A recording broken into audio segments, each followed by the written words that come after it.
Hey, Shalom. Alright, it's your brother Yonathan. First and foremost, I want to give all praises to the Most High, Yahweh, Bahashim, Yahushai, Bahashim, Kakudash. I want to give double honors to the apostles and the elders of Great Millstone. I want to say Shalom to all the brothers and, of course, the few sisters who are pursuing this truth in sincerity. Alright, may the blessing of election be upon your house. Now, I put up a short. Let me double check my live stream, see if it's going. Oh, it's going. I put up a short the other day from camp, and Elder Yashawamba basically was just going into how the Balfour Declaration doesn't match up with prophecy, and it doesn't. The way the Israelites return back to the Holy Land, okay, there's a few things that are going to be happening. One, it's going to be after the War of Armageddon, World War III. Two, the Lord's going to put them back in that land. Three, there's not going to be war anymore, all right? It's the opposite of Joel, the 3rd chapter. Okay, Joel, the 3rd chapter is the gathering of all the nations, okay, for that great battle. And I believe in the book of, let me double check here, bear with me. Is it Micah? Swords into plowshares, or plowshares into swords. So in Joel 3, it talks about people beating their plowshares into swords because they're militarizing, they're gearing up for battle. But in Micah, the 4th chapter, it's the reverse, okay? It's this beating their spears into pruning hooks, going back to being agriculturally based for their economies, because there's not going to be a reason for them to learn war anymore. Now, in that short, there were some comments, okay? And I want to address one, just to illustrate the fact that Christians don't desire to actually comprehend the Bible. They just want to go along with what they see here.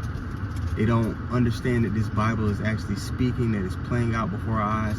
And they also don't understand the ramifications of what that means for them in their day-to-day, in their existence, in their future. All right, there was a guy on here. Let me go to my comments. How much comments is on this short here? He basically was saying, oh, you guys aren't Israelites, da-da-da. I was like, okay, back, you know, are those people in the land today, are they Israelites? Do they fit the prophecies? Because prophecy, you know, is chief in the scriptures. And he brought out in Deuteronomy 28th chapter that our kings would go into captivity. And our kings consistently went into captivity, all right? But as far as here in America, that's what he was talking about.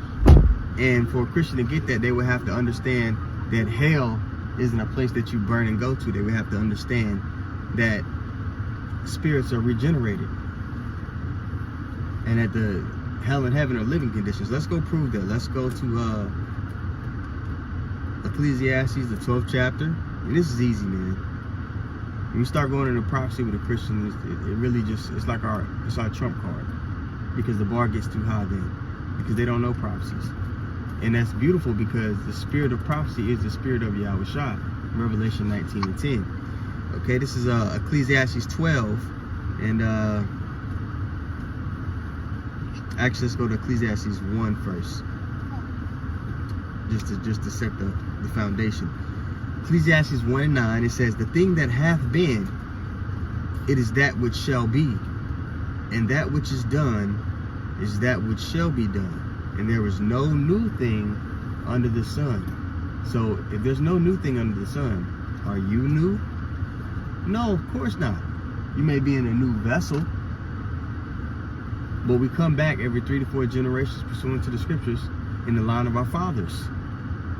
And that also gives you the idea why the fathers having the son is showing it's the continuing of the line.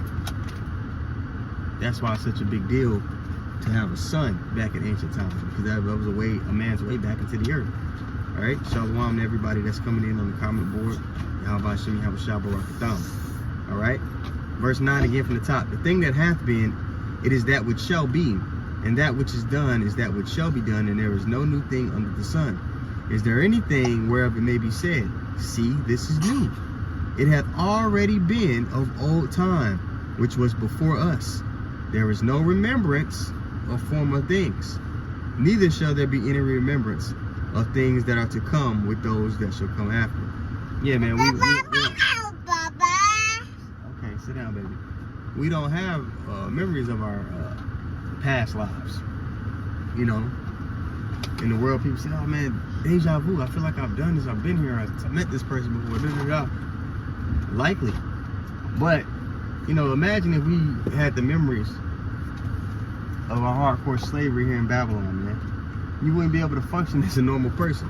All right, now let's go to, just to back this up, let's go to Ecclesiastes 12:7. It says, then shall the dust, we were made from dust, return to the earth as it was.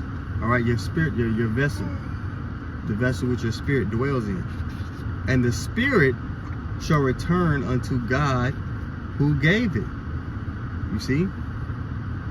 And you go to Ecclesiastes 3:21, it says, who knoweth the spirit of a man that goeth upward, back to the Father, upward, and the spirit of beast that goeth downward to the earth. It's two different functions. It's two different ways, you know, life and death is experienced. Now let me get a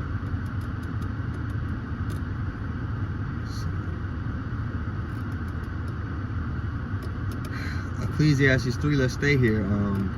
Let's jump down to verse 15.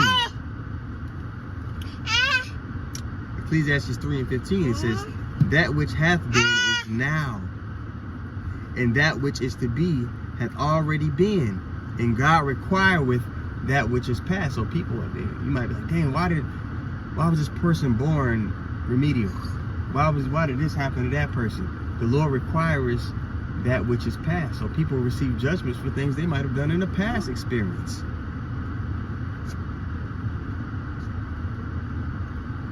Verse 16, and moreover I saw under the sun the place of judgment. What's under the sun? The earth. So this is the place where judgment plays out. That wickedness was there, and the place of righteousness, that iniquity was there. All right? And this was a common understanding amongst, you know, our nation in times of old, man. That's why the Maccabees, they were willing to stand and fight and die with boldness the way that they did. And they even told the Greek soldiers, hey man, we're going to see you again, after they were tortured and killed. When you go to John the 9th chapter, let's start from the top. It says what? And as Yahushua passed by, he saw a man which was blind from his birth. All right, he had a deformity, right? Verse 2, and his disciples asked him, saying, Master, who did sin, this man or his parents, that he was born blind? Now you got to ask yourself, what are they implying here? They say, did this man sin, or did his parents sin that he was born blind? Can someone do something as a fetus? No, they're talking about a past life. Verse 3, Yahushua answered, neither had, so listen to this, who the world ignorantly calls Jesus, he didn't dispel this train of thought because they weren't wrong. Verse 3, Yahushua answered, neither hath this man sinned, nor his parents, but that the works of God should be made manifest to him. The Lord saying, no, neither one of those are the case, but the Lord made this man blind specifically so that it could be shown that I truly am the Son of God once I heal him. Verse 4, I must work the works of him that sent me while it is day. The night cometh when no man can work. And we apply that to ourselves, man. We got to preach his word and do what we've been called to do while it's that season. Because there's another glory that we're being ready to step into. Because we're not going to be out here preaching and warning the people forever. It's getting to the point where it's going to be like, okay, you got your perspective. You know, we have the truth. So we're just going to have to see. All right? Now, yeah, so that comment that God put up, he was like, so when were the kings of Israel brought into slavery in America? In the regeneration. But if you're standing on the lies that you've been given through Christianity, that's not something that you can receive or understand. All right? So, you know, Christians, you know, they don't desire in any way to truly grasp or comprehend the Bible. They're just guard dogs for Esau's lies. And his lies are being unraveled. The things of Esau in this time are being searched out, not only by us, but by his own people. Like the scriptures say, his tongue is going to fall upon himself.